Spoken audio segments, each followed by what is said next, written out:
I never expected my life to take such a bizarre turn when I accepted that job offer. At the time, it seemed like a stroke of luck, a well-paying position at a cutting-edge marketing firm with a reputation for creativity. The only catch? A strict confidentiality agreement and an unusual dress code for certain projects. I should have known something was off when they handed me the contract with a knowing smile, but desperation and curiosity got the better of me.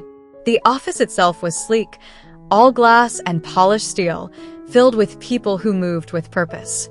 My first week was a blur of onboarding, learning the company's unique approach to market research. They called it immersive branding, a method where employees would temporarily adopt the lifestyles of their target demographics. It sounded innovative, if a little strange, but nothing prepared me for what came next. My first assignment landed on my desk with a thick folder and a garment bag. The project was for a high-end women's fashion line, and the team needed someone to live the brand for 2 weeks, wearing the clothes, using the products, even adjusting my behavior to match their core demographic.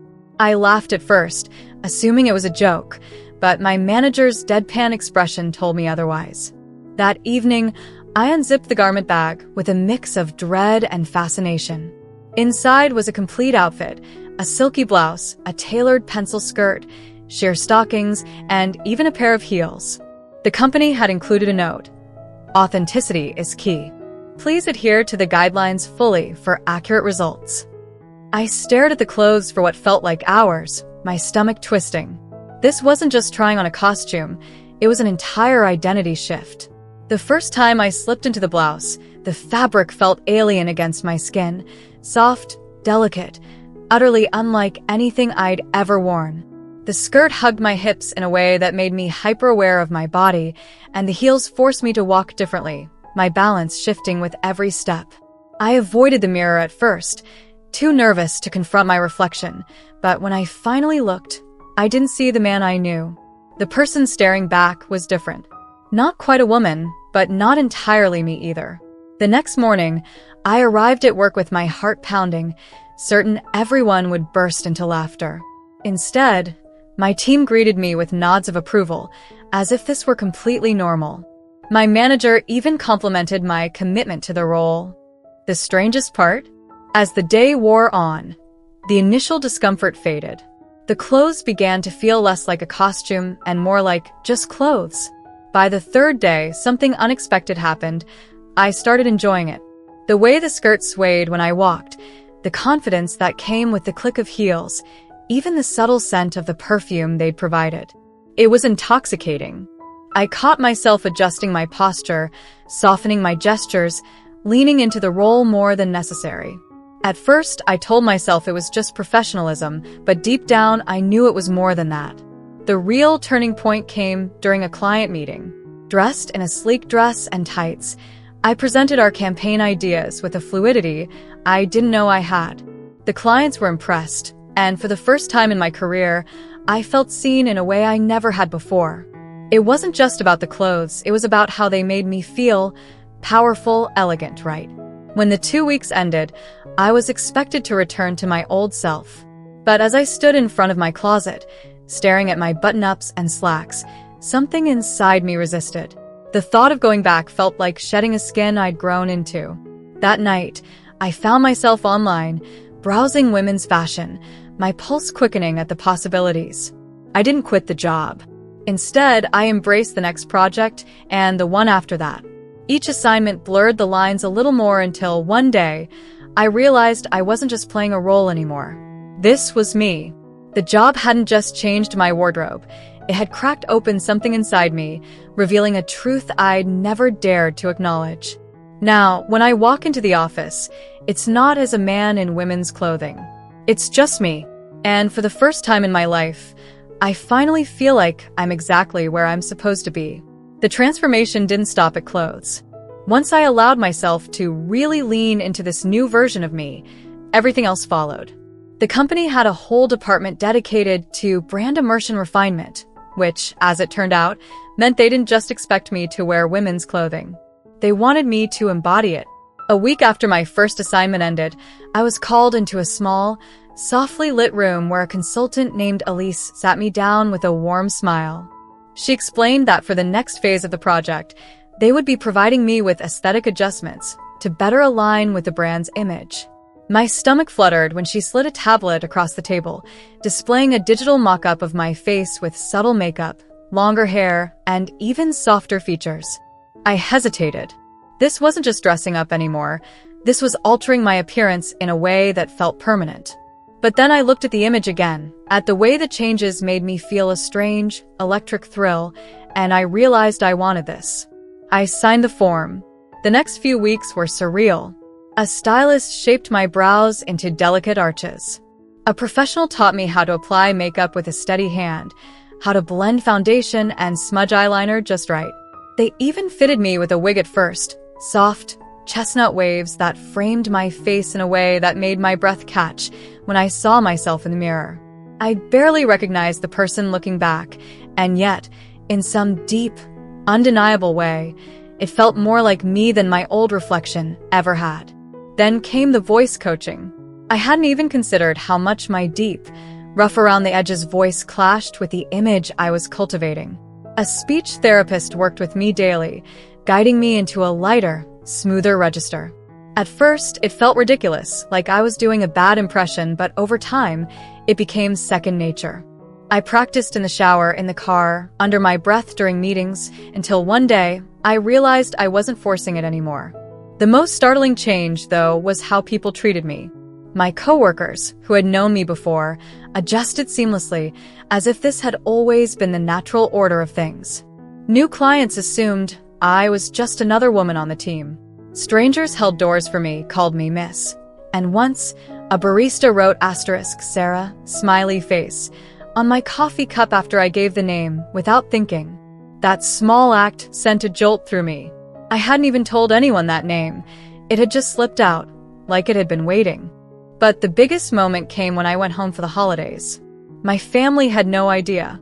I showed up in a sweater dress and tights, my hair styled, my voice carefully modulated. Not a full transformation, but enough that I didn't look like the son they remembered. My mom's eyes widened when she opened the door. There was a long, terrible silence. Then, to my shock, she hugged me and whispered, "I always wondered." It wasn't perfect. My dad didn't speak to me for the rest of the night, and my brother awkwardly avoided looking at me. But my mom squeezed my hand under the table during dinner, and that was enough. Back at work, my assignments grew more involved. The company started sending me to high-end fashion events as a representative, mingling with models and designers who never questioned my presence.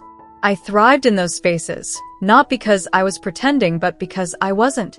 Then came the offer, a permanent position as the face of a new gender-inclusive branding division.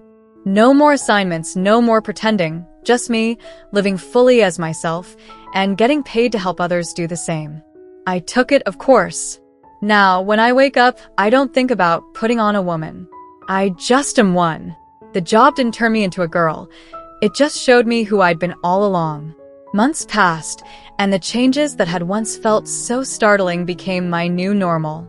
The wigs gave way to my own hair, now grown out past my shoulders in soft, honey-colored waves. The makeup tutorials I'd once needed coaching for were now part of my morning ritual, applying mascara with practiced ease, blending eyeshadow like an artist. Even my body had shifted subtly, the result of carefully tailored hormone treatments the company's wellness program had quietly offered me after I signed on full-time. My skin was softer, my hips rounder, my reflection undeniably feminine in a way that no longer surprised me when I caught glimpses of myself in store windows. The most profound change, though, wasn't physical, it was how the world saw me and how I saw myself. My old driver's license with its grimacing photo and dead name felt like a relic from someone else's life. The day I legally changed my name to Sarah Elizabeth Carter, I celebrated quietly with Elise and a few close coworkers, sipping champagne in a corner booth at a dimly lit lounge where nobody looked twice at a group of women laughing together. Work became more than just a job. It became my calling. Our gender-inclusive branding division flourished, with me leading focus groups and consulting for major companies wanting to authentically reach broader audiences.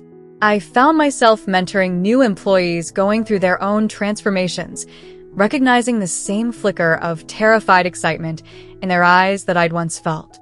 Dating was an adventure. After a disastrous first attempt with a guy from a dating app who panicked when I told him my history, I learned to be upfront about my transition early on. To my surprise, many men didn't care. They just saw me as a woman, which was still a dizzying concept some mornings when I woke up wrapped in strong arms that made me feel delicate in ways I'd never imagined possible. The final test came when my childhood best friend, Jake, visited after 2 years apart. We'd drifted since college, and he had no idea about my transition. When he stepped off the train, his eyes scanned the platform right past me before I called his name. The way his jaw dropped, the slow up and down look, the stunned, no fucking way muttered under his breath. It should have been awkward, but instead we both burst out laughing. By the end of the weekend, after many beers and even more questions, he shrugged and said what became our new inside joke. "Well, at least now I can finally admit you were always prettier than me." Now, as I walk through the office in my favorite emerald green dress, the one that makes my eyes pop, I sometimes pause at the wall of employee photos. There, side by side, are two versions of me. The awkward, uncomfortable man in a stiff collar for my first day, and the radiant, confident woman I am today. The caption beneath them reads simply, "Authenticity sells." And for the first time in my life, I'm not just selling it, I'm living it. Every single day. As the seasons changed, so did my life in ways I never could have predicted. The company's gender-inclusive branding division, which had started as an experimental project, became one of the most sought-after teams in the industry.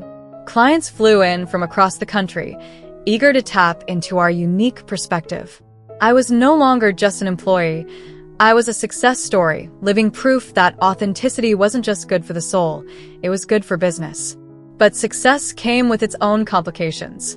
The more visible I became, the more my past threatened to surface.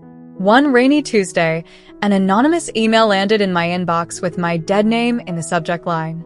Attached was an old photo of me, broad-shouldered, stubble-shadowed, so unlike the woman I was now, along with a single sentence, "How much do you think your clients would pay to know the truth?" My hands shook as I stared at the screen. For the first time in months, I felt the old fear creeping back in, the fear of being exposed, of losing everything I'd built. But then I took a deep breath, closed the email, and walked straight to HR. To my surprise, the company's response was immediate and fierce. Their lawyers sent a cease and desist, and security traced the email to a disgruntled former employee who had been let go long before my transition. The message was clear: I was family now, and they protected their own. That incident should have left me rattled, but instead, it solidified something inside me. I wasn't just Sarah at work anymore. I was Sarah, period. I started speaking at LGBTQ+ conferences, sharing my story not as a corporate experiment, but as a personal journey. The first time I said the words, "I'm transgender," into a microphone, the applause was so loud it brought tears to my eyes. Then came the day everything came full circle. The company launched a major campaign for a global cosmetics brand, and they wanted me as the face of it. Not just behind the scenes, in front of the camera. The morning of the shoot, I sat in the makeup chair while a team of stylists worked their magic, transforming me into something out of a dream. When they finally turned me toward the mirror, I didn't see a man who'd become a woman. I just saw me. The campaign went viral. My face, softly smiling, unapologetically real, was on billboards and subway ads and magazine spreads. Strangers stopped me on the street to say how much the ad had meant to them. Parents of trans kids wrote me letters. For the first time, I understood what true visibility felt like, not as a gimmick, but as a force for change. Amid all this, love found me in the most unexpected way. At a charity gala for LGBTQ+ youth, I met Daniel, a soft-spoken pediatrician who worked with transgender teens. He didn't recognize me from the ads, didn't care about my corporate title. He just saw me. The way I nervously twisted my napkin during awkward silences, the way my eyes lit up when talking about my work. Our first kiss, under the twinkling lights of his apartment balcony, tasted like possibility. A year later, standing at the edge of a sunlit pier with my hair whipping in the ocean breeze, I slipped off my sandals and turned to Daniel. "Do you remember," I asked, "what you thought when we first met?" He smiled, tucking a loose strand of hair behind my ear. "I thought, there's a woman who knows exactly who she is." In that moment, I realized he was right. The old me, the one who trembled while buttoning that first blouse, who'd been terrified of his own reflection, felt like a character from someone else's story. That man hadn't disappeared. He'd simply been the cocoon, the necessary shell for the woman I was always meant to become. As the sun dipped below the horizon, painting the sky in shades of pink and gold, Daniel laced his fingers through mine. Somewhere behind us, laughter spilled from a nearby cafe. The breeze carried the scent of salt and blooming jasmine. And in that perfect, ordinary moment, I understood the most extraordinary truth of all. The job hadn't turned me into a girl. It had just given me the courage to finally be her. Thank you so much for watching till now. It means the world to have you here. This community is all about empowering each other and celebrating the incredible journeys of everyone on their path to living authentically. If you're ever feeling lost or alone, remember you have a whole family here for you. Hit that subscribe button, smash that like button, and let's keep inspiring each other, sending you all the love and strength in the world. Until next time, live your life by your rules.